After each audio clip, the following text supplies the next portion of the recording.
Vivek. Hi. Welcome to Sudeep Audio's YouTube channel. Thank you.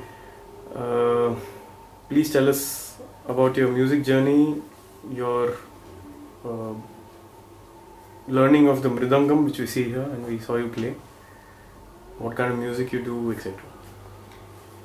So my beginnings are quite humble that way, as in my dad used to sing for bhajans in a colony where all his brothers and his family were. So whether it was Ram Navami or any community bhajan, I used to go and play kanjira, with him. In Bombay? Or? In Bombay. So as percussion support, I started playing. And what age? This I would have been 6, 7. Fun age. I mean, I was just doing it for fun. And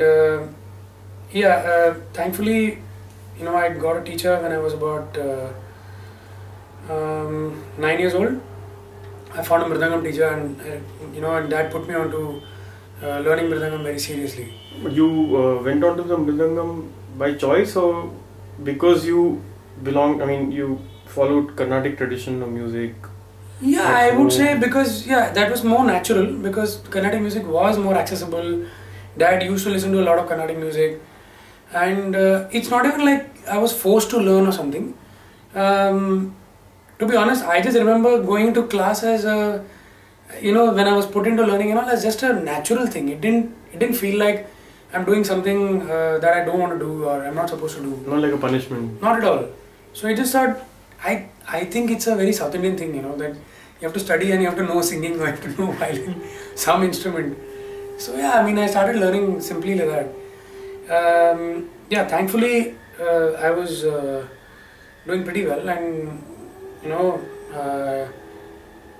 got prizes for all these college festivals and school festivals.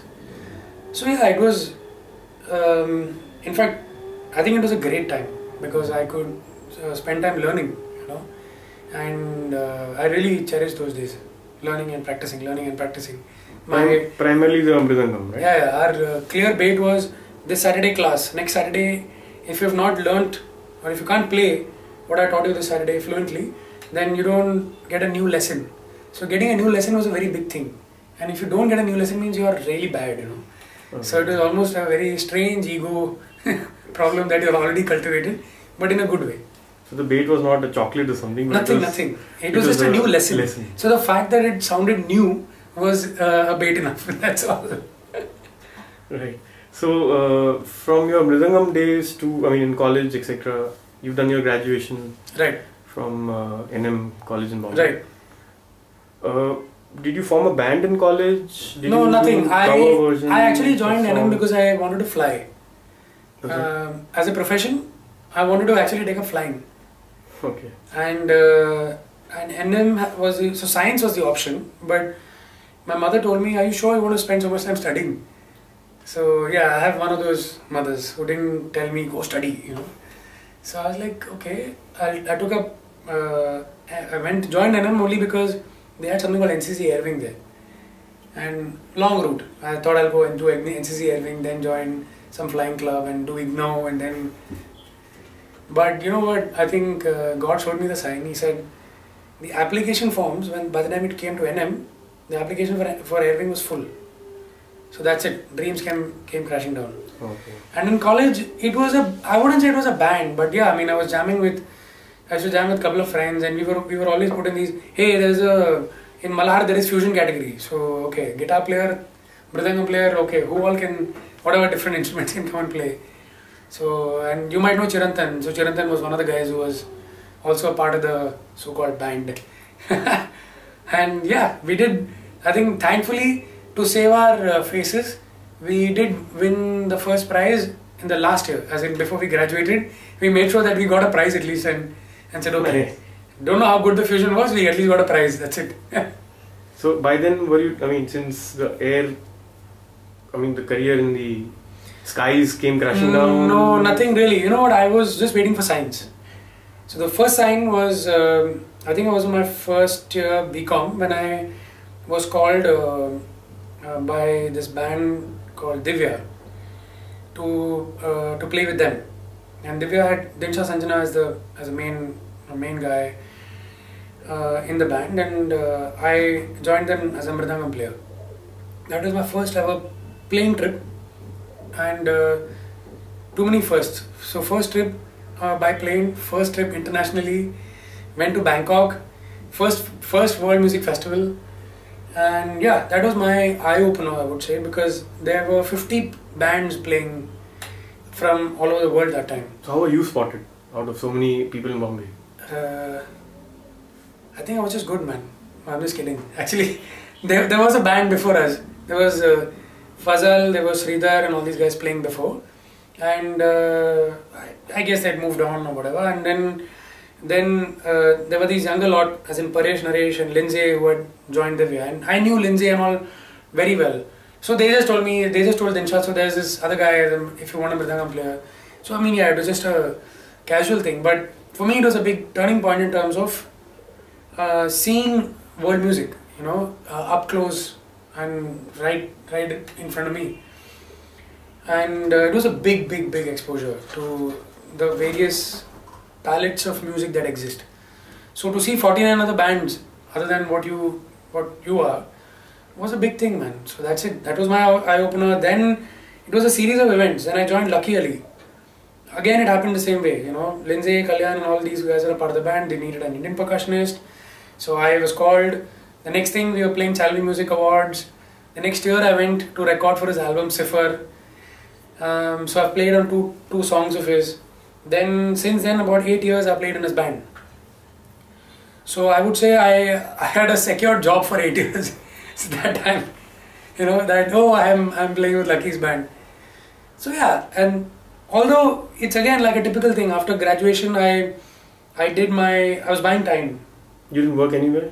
No corporate job? I did. So I was buying time, right? So I'm saying, okay, I need to make my decision solid. So how do I buy time? Okay, I went and did a sound engineering course, okay, from Bombay University. Okay, I mean, it kind of added value to whatever knowledge I had about music. Did a sound engineering course. Not that I'm going to be an engineer, but added value to it. Then again, I wanted to buy time. So did advertising and marketing from Xavier's. Then I did internship while I was studying there. I interned with an agency called IBMW, and I worked there for 6 months. And I almost remember that. I remember after those 5-6 months, one of these nights when I was seeing my timesheet, I saw the amount of time I was putting into my work, and that was around 14 and a half, 15 hours, 12 hours. Just one thought went across my mind. I said, you know what, I have this in my hand.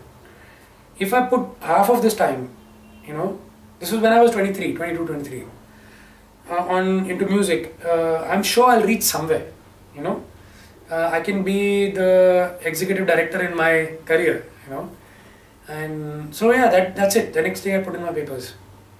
Good thing was, parallelly music was happening, but because it was sporadic, I was also hesitant that should I take this up as my career. But that's it. This was how much I had with serious corporate life, 6 months of it, and then that's it. I was swimming in music after that. Super. It's very rare to see a Carnatic instrument like the mridangam in a band that is playing Bollywood songs or songs like Lucky Ali has in his shows. I mean, one would not expect a mridangam to be a part of the ensemble. If you look at his songs, they were thankfully not Bollywoodish in that sense. They were original. They had good taste. Mike McClary, who's his producer, and they had a good taste of music, which they had put together then, and it was music that was genuinely popular. As in, it wasn't popular for the heck of it. So with Lucky, it was either he had fans or you didn't have fans. It was very clear. And and because I used to play mridangam, I used to play ganjira, I used to play ghatam. So it just added kind of an Indian element to his music. So it was just that. I just think I was the tadka in the band. That's it. So it worked in that sense. If it was serious Bollywood with dholak tabla and all, maybe I didn't have any place there. But otherwise, it was a proper band. I mean, it had guitar players, bass player, drummer. Nothing in that sense was unconventional. But the kind of sounds, the kind of songs, the form of writing had enough space for all these other, sensibilities that they had. So yeah, I guess it was their sensibility that I was there in the band. Right. In terms of your career, besides doing shows, which is, like you said, sporadic at times, it's seasonal. Right. The 8 years of your career that you had, parallelly, were you doing something else then? Yeah, I started doing advertising work. So, what was the first ad you made or scored music for, if you remember? The first ad I made was for a brand called Cheerio, which is still a popular mineral water brand in the south. So it is a friend of mine who was who was also young, very young, who was producing the ad rather. Gave me one night to do 3 commercials. Okay. And I had to do music on storyboard. Unlike today where you get the film and everything is there and you just score it to that. So my first job itself was on storyboard. Here are pictures, you have to split the story into whatever, 3 product window, blah blah blah. I had 2 programmers with me. Because I needed programmers, I didn't have like a full-fledged setup. So I had 2 programmers who helped me program the whole thing, and yeah, that was my first job. It was quite an examination. And it went through? Yeah, it went through, thankfully. Nice. Post that, in terms of advertising, any popular ads that we've seen that you've scored for? Popular ads, well, there are some cheesy ones. The one which is Amul body warmer, which says Thandi. I think till the last 2-3 years it came and... so was that your idea? It was my voice. And was it your idea also? It was actually Pushpi's idea, the guy, the agency, and yeah, it was completely his brainchild. But I guess the cokiness or whatever also kind of came from my end. And yeah, I didn't imagine that I'll be quirky in public. I can be silly and quirky in life, but with friends. But I never thought it'll go public. But yeah, so I did that. Then I've done a Skoda commercial, which was also there some time back. And if you know the UTV ID, which comes before it's their corporate identity ID, which is now globally, it's printed everywhere now. So whether it's news channels, whether it's movies, whether it's any of the TVs, they have the UTV corporate ID. I've done music for that. The one where 3 girls are dancing. There are 3 people dancing in silhouette, throwing the red, blue, green colors. So I guess before every UTV movie we get to hear your... Yeah man, whoever does the music, you have to hear mine first.